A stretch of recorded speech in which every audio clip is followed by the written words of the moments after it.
Baik, dalam video kali ini saya akan menjelaskan tentang diagram. Langsung saja, jadi dalam UML, model direpresentasikan secara grafis dalam bentuk diagram. Diagram memberikan pandangan tentang bagian realitas yang dijelaskan oleh model. Ada diagram yang menyatakan pengguna mana yang menggunakan fungsionalitas dan diagram mana yang menunjukkan struktur sistem tetapi tanpa menentukan implementasi konkret.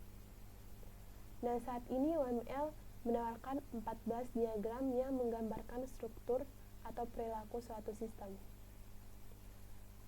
Nah, saya akan menjelaskan selanjutnya saya akan menjelaskan tentang 14 diagram yang menggambarkan struktur atau perilaku suatu sistem. Yang pertama itu diagram struktur. Nah, pada diagram struktur UML menawarkan 7 jenis diagram untuk memodelkan struktur sistem dari perspektif yang berbeda. Yang pertama itu diagram kelas.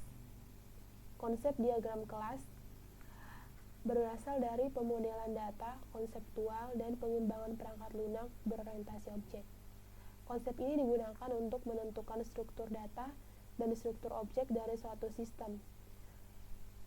Berikut contoh dari diagram kelas. Misalnya, dalam diagram kelas kita dapat memodelkan kelas tersebut kursus mahasiswa dan profesor terjadi dalam suatu sistem. Profesor mengajar kursus dan siswa menghadiri kursus. Mahasiswa dan profesor memiliki sifat yang sama karena keduanya adalah anggota kelas orang. Ini diekspresikan oleh hubungan generalisasi. Selanjutnya yang kedua yaitu diagram objek. Berdasarkan definisi diagram kelas terkait, sebuah diagram objek menunjukkan gambaran nyata dari satu sistem pada waktu eksekusi tertentu. Berikut contoh dari diagram objek. Misalnya, diagram objek dapat menunjukkan bahwa seorang Profesor Henry Foster mengajar mata kuliah pemodelan berorientasi objek atau kursus dan pemrograman berorientasi objek OOP. Selanjutnya diagram paket.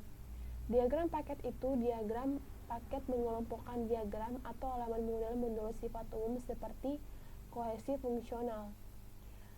Misalnya ini contoh diagram paket.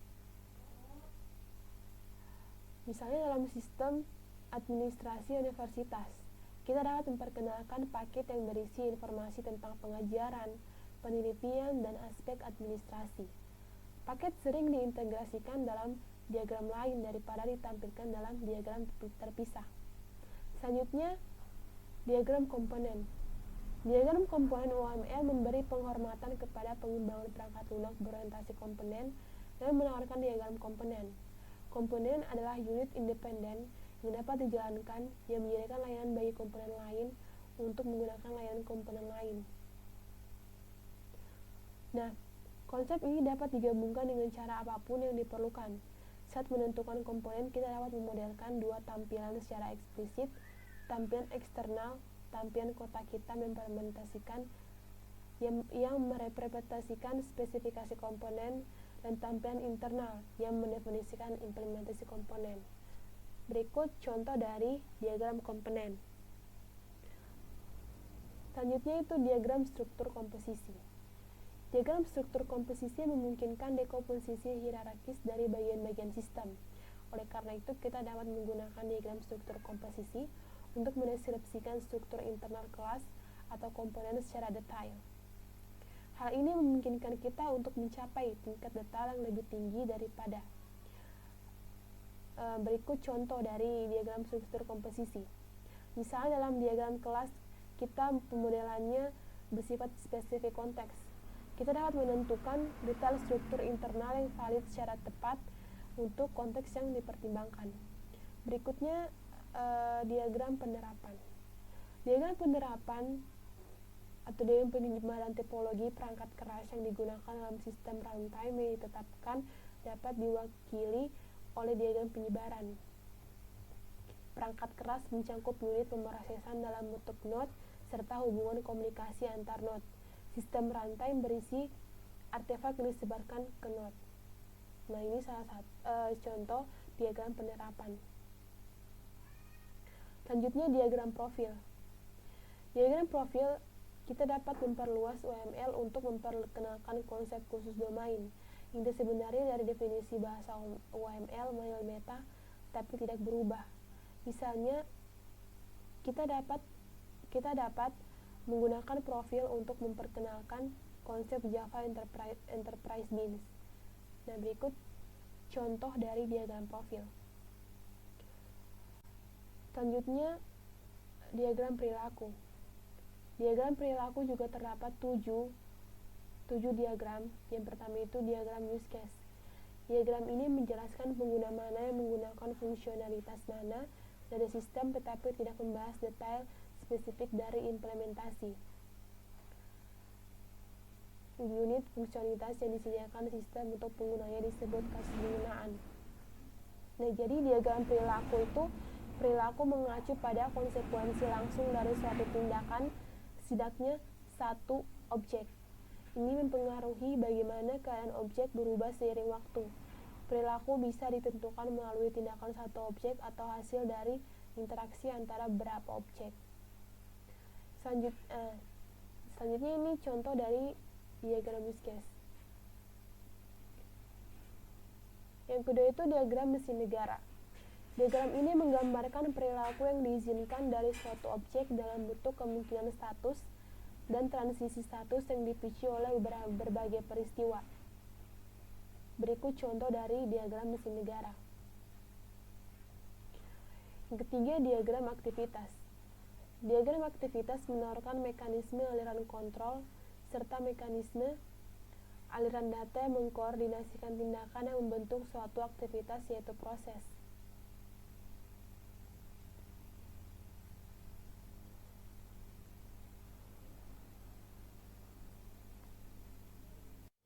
Baik, selanjutnya yaitu diagram perilaku.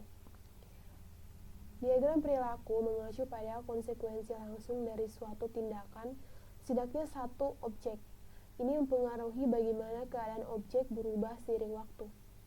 Perilaku bisa ditentukan melalui tindakan satu objek atau hasil dari interaksi antara beberapa objek. Nah, diagram yang termasuk dalam diagram perilaku yang pertama itu diagram use case. Diagram ini menjelaskan pengguna mana yang menggunakan fungsionalitas mana dari sistem tetapi tidak membahas detail spesifik dari implementasi. Berikut contoh dari diagram use case. Nah, jadi unit fungsionalitas yang disediakan sistem untuk penggunanya disebut kasus penggunaan dalam sistem administrasi universitas. Misalnya fungsinya registrasi akan menjadi kasus pengguna yang digunakan oleh siswa. Selanjutnya yaitu diagram mesin negara. Diagram ini menggambarkan perilaku yang diizinkan dari suatu objek dalam bentuk kemungkinan status dan transisi status yang dipicu oleh berbagai peristiwa. Berikut contoh dari diagram mesin negara.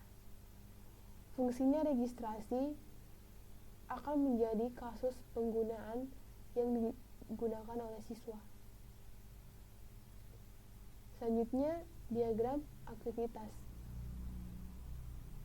Diagram aktivitas menawarkan mekanisme aliran kontrol serta mekanisme aliran data yang mengkoordinasikan tindakan yang membentuk suatu aktivitas, yaitu proses. Berikut contoh dari diagram aktivitas. Misalnya, diagram aktivitas dapat menunjukkan tindakan mana yang diperlukan siswa untuk berpartisipasi dalam kuliah dan tugas. Diagram aktivitas menawarkan mekanisme aliran kontrol serta mekanisme aliran data yang mengkoordinasikan tindakan yang membentuk suatu aktivitas, yaitu proses. Selanjutnya, diagram urutan.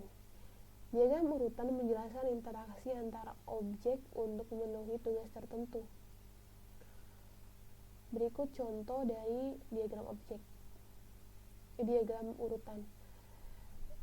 Fokusnya adalah pada urutan kronologis. Misalnya, pendaftaran ujian di sistem administrasi universitas. Fokusnya pada urutan kronologis pesan yang diperlukan antara mitra interaksi. berbagai konstruksi untuk mengontrol urutan kronologis pesan, serta konsep untuk modularisasi memungkinkan kita untuk menjalankan interaksi yang kompleks. Selanjutnya, diagram komunikasi. Sama halnya dengan diagram sequence, file diagram komunikasi menjelaskan komunikasi antar objek yang berbeda. Contoh dari diagram komunikasi seperti ini. Misalnya seseorang berada di negara bagian masuk di negara bagian masuk segera setelah diterima pesan dari sistem administrasi universitas bahwa password yang dikirim adalah valid. Selanjutnya itu diagram waktu. Diagram waktu secara eksplisit menunjukkan perubahan status mitra interaksi yang dapat terjadi karena peristiwa waktu atau sebagai hasil dari pertukaran pesan. Misalnya seseorang berada di negara bagian masuk segera setelah menerima pesan dari sistem administrasi. Yang terakhir, diagram ikhtisar interaksi. Jadi diagram ikhtisar interaksi memodelkan hubungan antara proses interaksi yang berbeda dengan menetapkan diagram interaksi individu, yaitu diagram urutan, diagram komunikasi, diagram waktu, dan diagram gambaran interaksi lainnya dalam urutan berbasis waktu dan sebab akibat. Nah, berikut contoh dari diagram interaksi. Misalnya, penggunaan sistem administrasi universitas harus login terlebih dahulu yang sudah mewakili interaksi terpisah dengan sistem sebelum diizinkan untuk menggunakan fungsi lebih lanjut. Sekian dari penjelasan saya ucapkan terima kasih.